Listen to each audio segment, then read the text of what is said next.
एक marketing agency ने हाल ही में कहा कि ये जो रामायण का ट्रेलर है, ये सिर्फ एआई का इस्तेमाल करके बनाया गया था।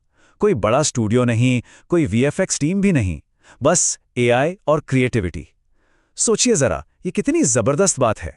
आप देखिए, रामायण की कहानी सदियों से कला के जरिए ही तो कही जाती रही है ना? बिल्कुल इस पारंपरिक पेंटिंग की तरह। लेकिन आज हम एक बिल्कुल नए अध्याय की बात करने वाले हैं। आज का हमारा टॉपिक है एआई वीडियो और रामायण, एक महाकाव्य जिसकी फिर से कल्पना की गई है।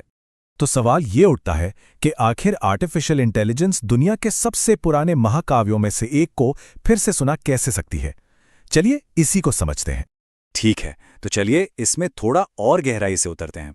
सबसे पहले हमें इसका जो मूल कॉन्सेप्ट है उसे समझना होगा। ये सब मुमकिन होता है एक कमाल की टेक्नोलॉजी से, जिसका नाम है टेक्स्ट टू वीडियो एआई। अब इसे ऐसे समझिए कि आप एआई को बस एक लिखी हुई स्क्रिप्ट या कहानी देते हैं और वो जादू की तरह सीन, वॉइस ओवर, म्यूजिक सब कुछ लगाकर एक पूरा वीडियो तैयार कर देता है। और सबसे बड़ी बात क्या है, इसके लिए किसी भी एडिटिंग स्किल की कोई जरूरत नहीं है। और पता है, ये टेक्नोलॉजी सिर्फ कलाकारों तक ही सीमित नहीं है। यूट्यूबर्स इसकी मदद से बिना चेहरा दिखाए वीडियो बना रहे हैं, कंपनियां अपने विज्ञापन बना रही हैं, और तो और स्टूडेंट्स अपने प्रोजेक्ट्स को विजुअली दिलचस्प बना रहे हैं। मतलब इसका इस्तेमाल सच में बहुत बड़े पैमाने पर हो रहा है। तो चलिए अब आगे बढ़ते हैं और देखते हैं कि क्रिएटर्स के इस डिजिटल टूलकिट में आखिर है क्या। मतलब इन टूल्स को थोड़ा और समझते हैं। अब ये समझना ना बहुत जरूरी है। एआई वीडियो टूल्स मोटे तौर पर दो तरह के होते हैं। एक तरफ है क्लिप जनरेटर्स, जैसे कि रनवे और पीका। इनका काम है छोटे लेकिन बहुत ही दमदार शॉट्स बनाना। मान लीजिए 5 सेकंड का कोई धमाका दिखाना हो। दूसरी तरफ है स्टोरी जनरेटर्स, जैसे नोवी एआई। इनका फोकस इस बात पर होता है कि पूरी कहानी में जो कैरेक्टर्स हैं वो एक जैसे दिखें। और जब एक पूरी कहानी सुनानी हो ना, तो यही अंतर सबसे ज्यादा मायने रखता है।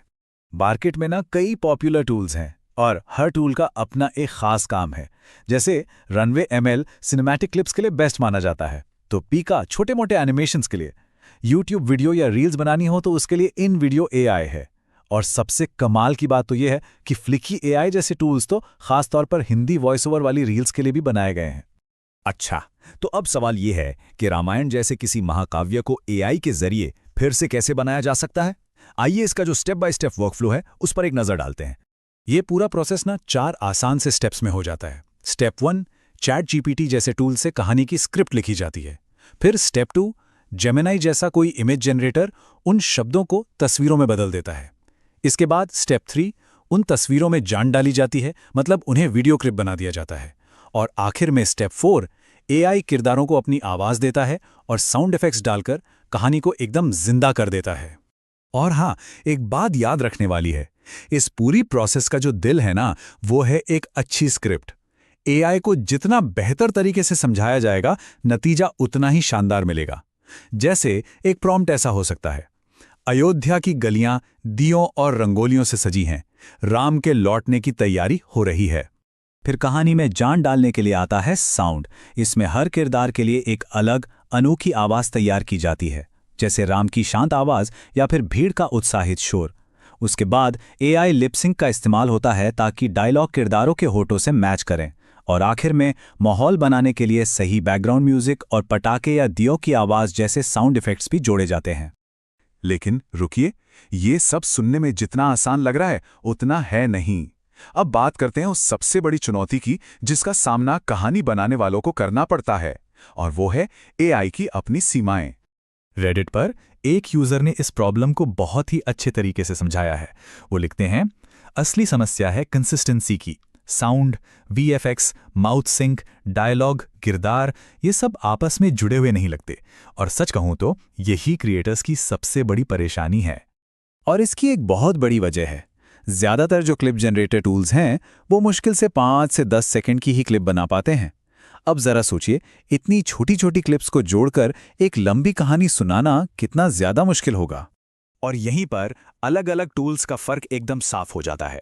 एक तरफ नोवी एआई या इनवीडियो एआई जैसे स्टोरी जनरेटर्स हैं जो 5 मिनट तक के लंबे वीडियो बना सकते हैं और उनमें कंसिस्टेंसी भी बढ़िया रहती है। वहीं दूसरी तरफ रनवे और पिका जैसे क्लिप जनरेटर्स हैं जिनकी क्वालिटी तो शानदार होती है, इसमें कोई शक नहीं, लेकिन वो बस कुछ सेकंड की ही क्लिप्स बना पाते हैं। इससे कहानी को एक साथ पिरोना बहुत मुश्किल हो जाता है। तो कुल मिलाकर सबसे बड़ी चुनौती यही है कि अलग-अलग सीन्स में एक किरदार का लुक एक जैसा कैसे बनाए रखा जाए। और ये एक ऐसी प्रॉब्लम है जिसे अब स्टोरी जनरेटर्स कहे जाने वाले नए टूल्स धीरे-धीरे हल करने लगे हैं। तो इस सब का मतलब क्या निकलता है? यह हमें क्रिएटिविटी के भविष्य के बारे में क्या बताता है? ये एक बिल्कुल नए दौर की शुरुआत है। और इस नए दौर का जो मूल मंत्र है ना, वो इस एक लाइन में छिपा है। स्किल की जगह अब आइडिया और स्टोरी टेलिंग मैटर करता है। सीधा सा मतलब यह है कि वीडियो बनाने के लिए जो बड़ी बड़ी रुकावटें थीं वो अब कम हो रही हैं। अब फोकस इस बात पर नहीं है कि टेक्निकल स्किल कितनी है, बल्कि इस बात पर है कि आइडिया कितना बेहतरीन है और कहानी सुनाने की कला कितनी अच्छी है। मतलब अगर किसी के पास एक अच्छी कहानी है तो अब उसे दुनिया को दिखाने के लिए टूल्स भी मौजूद हैं। तो अब आखिरी सवाल बस यही बचता है कि अब कौन सी कहानी सुनाई जाएगी।